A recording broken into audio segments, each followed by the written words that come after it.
So in today's video, I'm going to show you a new stitch that I recently saw on Instagram. We're going to test it out because I don't know how good it is and if it actually works. I hope it works. But we're going to make a leather canister. I'm using the small circular wet mold. And what I did was, I want to have a top. So I did one piece of veg tan facing the bottom. Then I did one on top of it facing the top. What I'm hoping is that this extra material will make this bigger than the canister so it slides over top.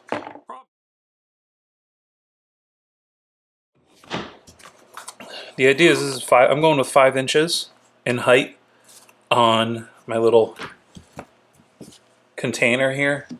And to figure out, this is probably why they get dye all over them. You'd think I'd learn, but I don't. I have an idea. I'm gonna wrap this around while it's on the mold. Then I'm gonna take the mold. Haha! There we go. So now we know kind of exactly where we need to make a little mark. And for this, we want it like a butt joint, so we don't want any overlap. So this line here, it's hard to see on camera, but it's right there. That's the line we're going to cut. Now, if I go back and do the same thing again,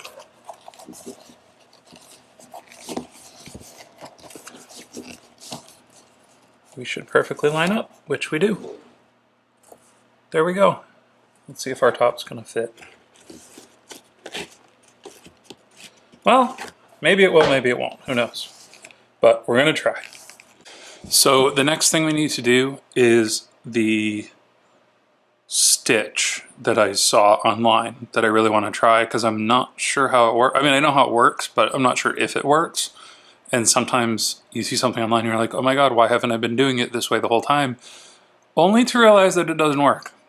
So I'm going to try it so you don't have to, or I'm going to try it so you know it works and it's cool and we can all make leather canisters. It starts with stitching just a regular stitch line down both sides of this piece of leather. While we're here, I should mention we have the French style chisels. They're coming out Valentine's Day, February 14th. They're taped. But look, we did little Americanized French chisels that are probably not very French at all. But I asked my friends who lived in France and they said, no, they're funny. So we did them. And all you guys that have been asking for them. Now this is an interesting one because I don't use French chisels. I know how to. I just choose not to. It's not my style. So we'll be doing a full rundown of these. I'll show you multiple ways to use them. But yeah, we changed up the colors to be the French flag, but you still have the Balco green on the inside. Constantly making improvements. The finish on these is super slick. Same hardness. The shape is a little bit more refined. You know, every batch is just getting better and better and better. And that's with the normal diamond ones too. I'm very happy and super proud to be working with Balco on those. But I'm going to use my normal ones. Then I'm just going to punch and sew like I would any other. And I don't know who to credit this with. It was kind of one of those scrolling on Instagram. Saw this come up, was like, I don't know if that would work or not. So we're going to find out. But whoever invented this, or if it's a traditional thing, someone else has been doing it forever. I did not come up with this, we're just giving it a try. I'm going to start at the top on both sides, so that way we know that our stitches will line up once they're kind of butt jointed together. As you can see, this is what I did. I stitched along both sides, and then I did one really weird glue job, literally just gluing the edges and stuck them together. In the video I saw, I don't know if they did this, but it's the only way I can see that it's not gonna like fold in on itself until it's built, so we're just gonna go that way. I also realized that the top, so here's the thing. I can make a top, but it needs to go in this way. Now I think it would look cool if it was grain side up, or flesh side up. Grain side up? It was the opposite way up. So instead of using our black dyed one, this has the tannery stamp right inside of it. So we're gonna have a nice finished interior. The way we're gonna glue this up, I think, now keep in mind, I'm winging this here. I love these videos where I just try stuff out and see if it works. And you guys roll with me with it, and it's always kind of fun to see if we can get something to work that we see on the internet that looks a little too 5-minute crafty. But what I'm gonna do is, I'm gonna glue all the way around this. The top I stitched over because we're gonna kind of sew X's. We're gonna use this stitch line to sew another stitch line. And on the bottom, I left some space because we have to stitch this to that bottom right there eventually. So that means that's our bottom. So we are going to put some glue on it. On the inside.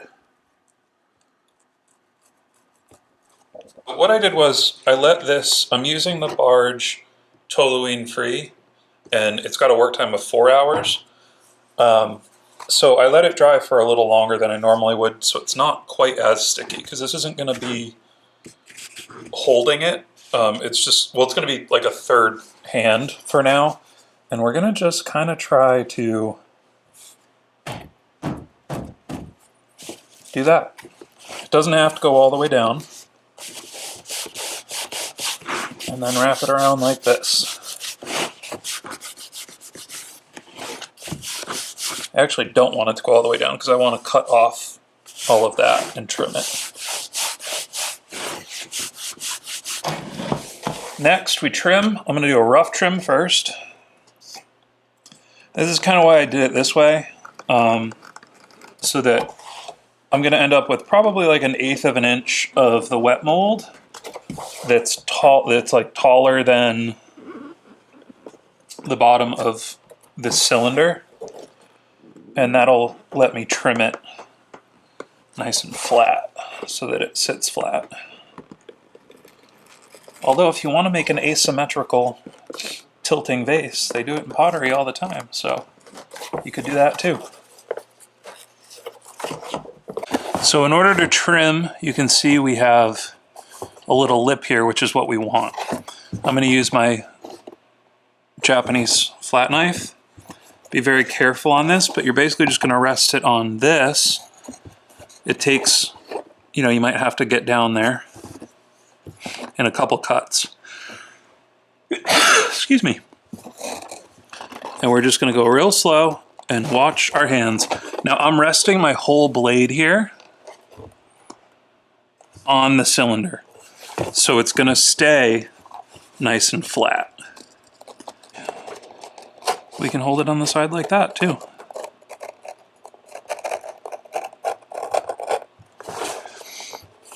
And what we'll do is I'm kind of getting this as flat as I can to start. Holding it from the inside is way easier.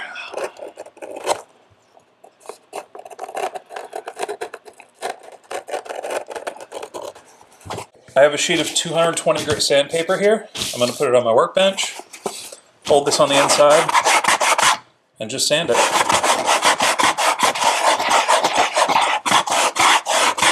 I don't know what direction you would go in. Back and forth, maybe? Circles?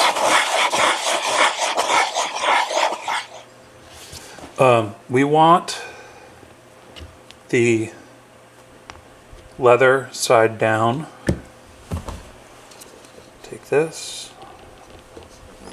I like to kind of get it going like that first. Then we take our clamps and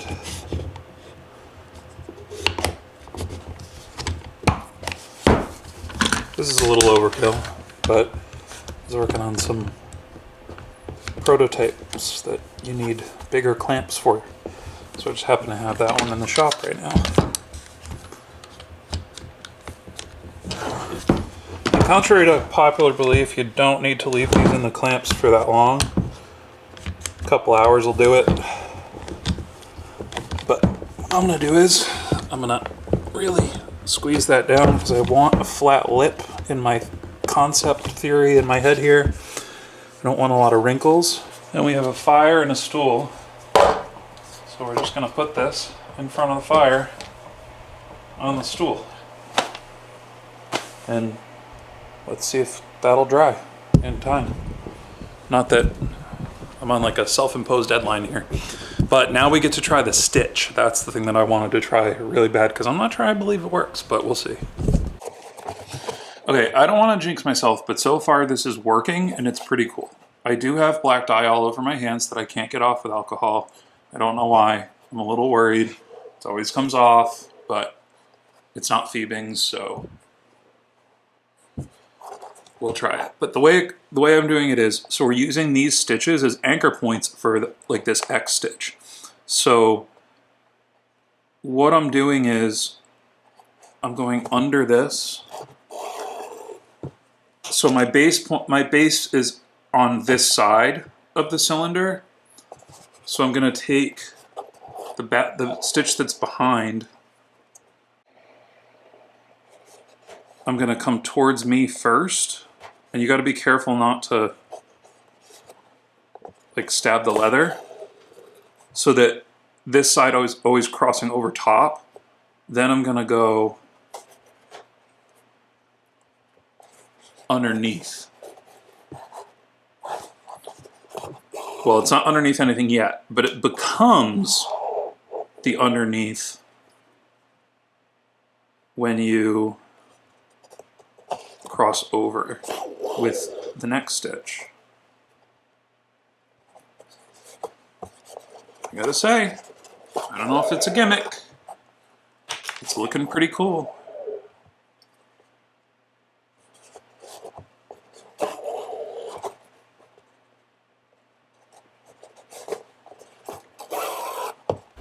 Okay, so I pulled out our, what's going to be our top. I don't know how I feel about this design, but since we're just winging it, we're going to go with it. Obviously, these molds always make really nice trays, and my idea is that it'll just sit kind of on top like that, and then you have a little dish.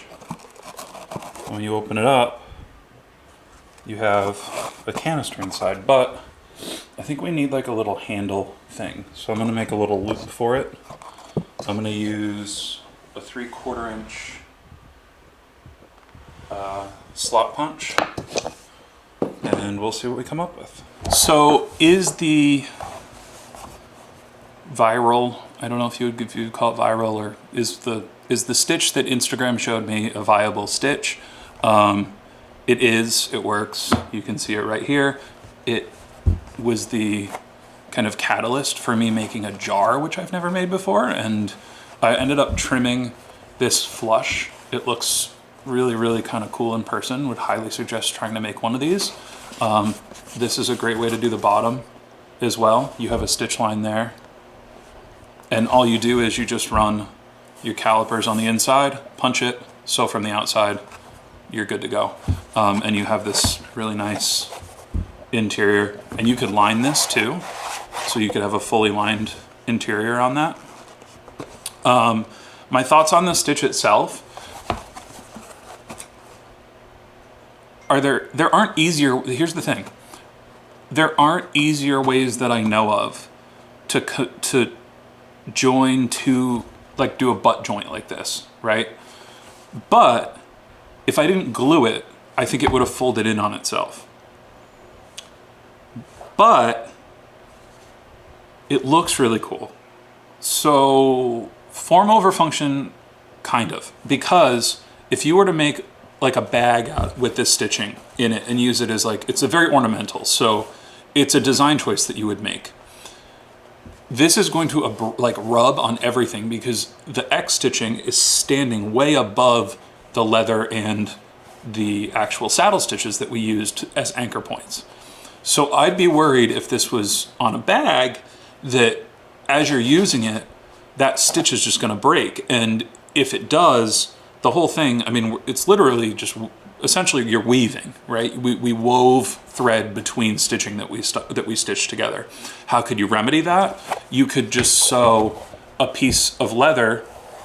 When you're doing your saddle stitches, you could do a thin piece of leather on the inside that combine the two. So this is just decorative. But I was trying to see, I wanted to see what it was like as a structural piece.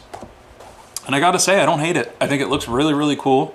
I think it allows you to make really cool stuff like this very quickly. You don't have to learn box stitches. You don't have to buy a French awl, like a French style awl, and poke in sideways, because that's how you do it otherwise. There is a video on the box stitch, on the, I forget what it's called, but I have a video on it on the channel. That's how you would normally do it. I do like it, and I think it looks cool. Like, I think having these in different sizes on a shelf would look really neat, or on the desk or something like that. The one thing I would do is I would use thicker leather for the sides. So this is like I didn't want to go overboard. This is like a 5-ounce leather. I think it would feel better, but in the top too, like you can pull it out now that it's getting broken in, but the first couple times it wasn't really broken in. I would probably use like a 7/8 ounce, like, so it feels, you know, formidable. Besides that though, all I did for the top, for the pull-out thing, was I cut a slot punch and just used a 3/4 inch strip, and then did 2 rivets, and they're just riveted right there, and just goes right on like that. So I wish I could offer you a pattern, but all I can offer you is this small circular wet mold that Buckle Guy sells. A lot of people buy it and go, well, I don't really know what to use it for besides making little trays. And to me, it's my most used, like genuinely my most used wet mold, because you can do, I mean, we just did the bag with it a few weeks ago. You can make things like this with it. Think of it as more of a structural part, and you start to unlock more of its capabilities. Yeah, so that's gonna be it. Thank you so much for watching. I'll see you in the next one. One last thing, someone asked me, I guess, because I do this a lot. I did get a new tattoo. I got a matching, again, I have my best friend for 30 years here. That's a Boy Genius quote, and then a swallow here, because that best friend is Portuguese, and it's a sign of loyalty and a bunch of other stuff. And then we learned afterwards it's also has something to do with like newlyweds, but screw it, we have newlywed tattoos. Me and my bro have newlywed tattoos, you know what I mean? So yeah, when I reach out to turn the camera on and off, that is a tattoo that's there. Someone was asking if how I got leather dye up on my arm. It's not leather dye. See you next week.